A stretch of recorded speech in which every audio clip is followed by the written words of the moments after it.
سیدتنا عائشہ رضی اللہ تعالی عنہ روایت فرماتی ہے کہ نبی کریم صلی اللہ علیہ وآلہ وسلم نے ارشاد فرمایا ان اللہ رفیق یحب الرفق ویعطی علی الرفق ما لا یؤتی علی العنف. نرمی اور مہربانی اللہ کی صفت ہے. اللہ جل وعلا نرمی کو پسند فرماتا ہے اور جو کچھ نرمی پر عطا فرماتا ہے وہ سختی پر عطا نہیں فرماتا. یہ بخاری اور مسلم کی متفق علیہ حدیث ہے. اور صحیح بخاری کی ایک روایت میں فرمایا اللہ جل وعلا کو ہر کام میں نرمی پسند ہے.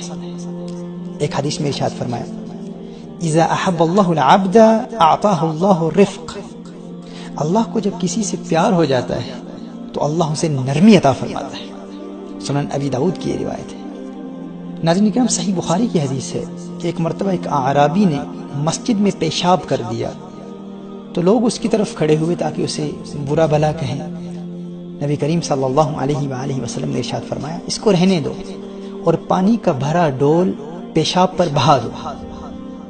حضور اکرم صلی اللہ علیہ وآلہ وسلم نے ارشاد فرمایا فإنما بعثتم ميسرین ولم تبعثوا معسرین. تم کو آسانی کرنے والا بنا کر بھیجا گیا ہے، تنگی اور سختی کرنے والا بنا کر نہیں بھیجا گیا. یہ صحیح بخاری اور صحیح مسلم کی متفق علیہ حدیث ہے. حضرت عبداللہ بن مسعود رضی اللہ تعالی عنہ روایت فرماتے ہیں کہ نبی کریم صلی اللہ علیہ وآلہ وسلم نے ارشاد فرمایا میں تم کو ایسے شخص کی خبر نہ دوں جو دوزخ کے لیے حرام ہے یا دوزخ کی آگ اس پر حرام ہے. فرمایا دوزخ کی آگ ہر اس شخص پر حرام ہے. تحرم علی کل ہین لین سہل. دوزخ کی آگ ہر شخص پر حرام ہے جس کے مزاج میں تیزی نہ ہو، نرم ہو اور نرم خو ہو.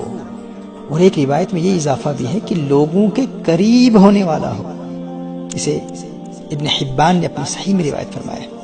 اللہ جل وعلا کی بارگاہ میں دعا ہے کہ خلاق کائنات ہمیں نرمی، تحمل، متانت اور بردباری کے ساتھ زندگی بسر کرنے اور اپنے معاشرے میں اور پورے عالم میں اسلام کا انسانیت نواز چہرہ پیش کرنے کی توفیق عطا فرمائے.